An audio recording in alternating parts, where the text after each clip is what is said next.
Good morning, नमस्कार, सत श्री अकाल। Welcome back to our channel grow wide. आज के दिन में सबको इंतजार था कि ट्रम्प साहब यूएस में ये अनाउंस करते हैं कि 180 कंट्री पे अलग अलग टैरिफ लगाया गया है। भारत की जहां बात करें 24-25% की एक्सपेक्टेशन थी, 26% लगाया गया। इंडिया 52% लगा रहा है। बहुत सारे कंट्री में लाइक चाइना, वहाँ पे इवन 54% तक टैरिफ है, 34% इंक्रीमेंट किया गया है।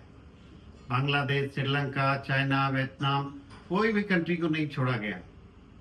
इसका इम्पैक्ट क्या होगा उसका अगले वीडियो में मैं डिटेल से बात करूंगा, लेकिन ब्रीफ में थोड़ा सा इसका इम्पैक्ट बाजार पे, पोर्टफोलियो पे, कौन सा सेक्टर में क्या पड़ने वाला है वो डिस्कस करेंगे।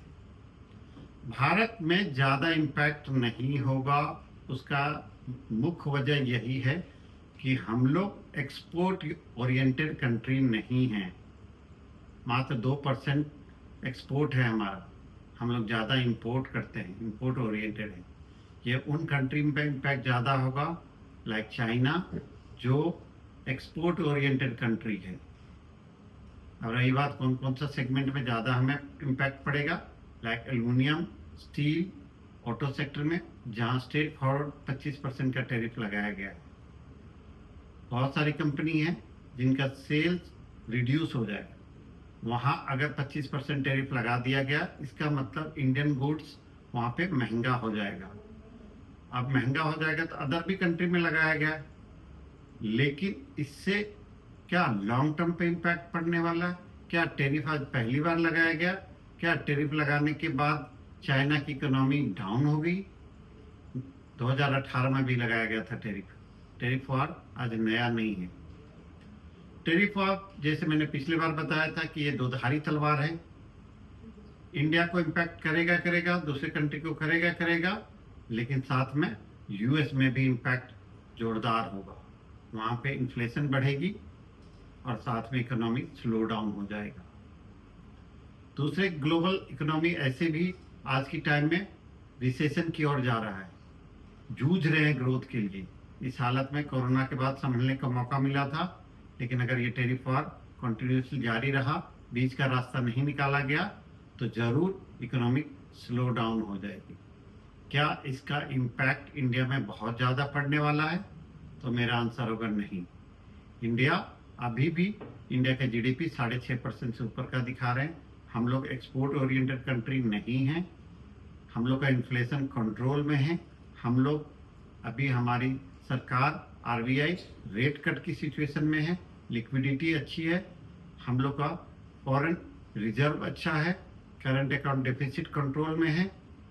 अब जहां तक मुख्य सवाल आता है कि बाजार वापस कैसे जंप करेगा, तो डॉलर इंडेक्स देखिएगा तो डाउन हो गया है, और रुपीस और डॉलर की जो रेट है वो करीब करीब अभी कंट्रोल पे है।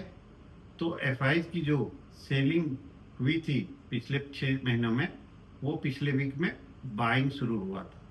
हो सकता है वो कंटिन्यू रहे। अगर वो कंटिन्यू रहता है तो बाजार ऐसे ही मूव करता रहेगा। सुबह जब मैं न्यूज़ सुन रहा था 5 बजे कि 26% इंडिया पे टैरिफ लग गया, 6:30 बजे जब फ्यूचर्स ओपन हुआ, डॉजन फ्यूचर 1000 पॉइंट सीधा डाउन था, तो मुझे लगा आज 24-2500 सेंसेक्स और करीब 800-900 निफ्टी गिरेगा ही गिरेगा। सुबह बाजार रिएक्ट ऐसे ही किया, लेकिन धीरे धीरे रिकवर किया, और अभी इस टाइम पे निफ्टी, बैंक निफ्टी पॉजिटिव है, और मिड कैप करीब करीब फ्लैट है। सेंसेक्स भी थोड़ी बहुत डाउन है। कुछ कुछ शेयर या सेगमेंट जिसको अच्छी पॉजिटिव इम्पैक्ट मिलेगा वो है केमिकल्स, टेक्सटाइल इंडस्ट्री। कैसे होगा, क्या होगा, वो मैं आपको नेक्स्ट वीडियो में बताऊंगा, लेकिन आपको बिल्कुल नहीं घबराना है। धीरे धीरे करके आप लार्ज कैप ओरिएंटेड में, चाहे शेयर में हो चाहे म्यूचुअल फंड में हो, अपनी पोर्टफोलियो बढ़ा सकते हैं। दिक्कत कहाँ पे होगी?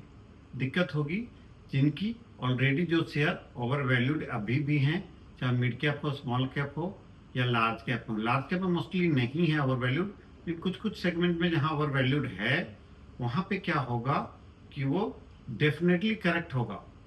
जो share small cap, mid cap over valued है, क्योंकि एक तो टैरिफ लग जाएगा, जिससे उनकी सेल्स कम होगी, ग्रोथ पे एक प्रेशर बनेगा, तो अल्टीमेटली उनकी जो अर्निंग्स होगा उस पर इम्पैक्ट होगा।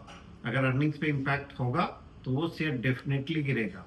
तो जिन भाइयों बहनों ने स्मॉल कैप मिड कैप जहाँ ओवर वैल्यूड है शेयर वहाँ पे लगा रखा है, तो ज़रूर वहाँ पे अगर प्रॉफिट में है तो बेच के निकल सकते हैं या कम कर सकते हैं वेटेज।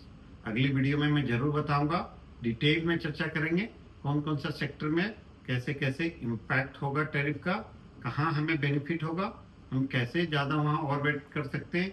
आईटी जो पीछे एक महीने में करीब 17-18% गिर चुका है, क्या आईटी का टाइम खत्म हो गया है, क्या एक अपॉर्चुनिटी है, क्या फार्मा आगे कंटिन्यू करता रहेगा, क्या हमें ओवरवेट करना है या रिड्यूस करना है, इसकी चर्चा हम नेक्स्ट वीडियो में करेंगे। ये मेरी वीडियो आपको कैसी लगी, अच्छी लगी हो तो ज़रूर लाइक करें, सब्सक्राइब करें, शेयर करें।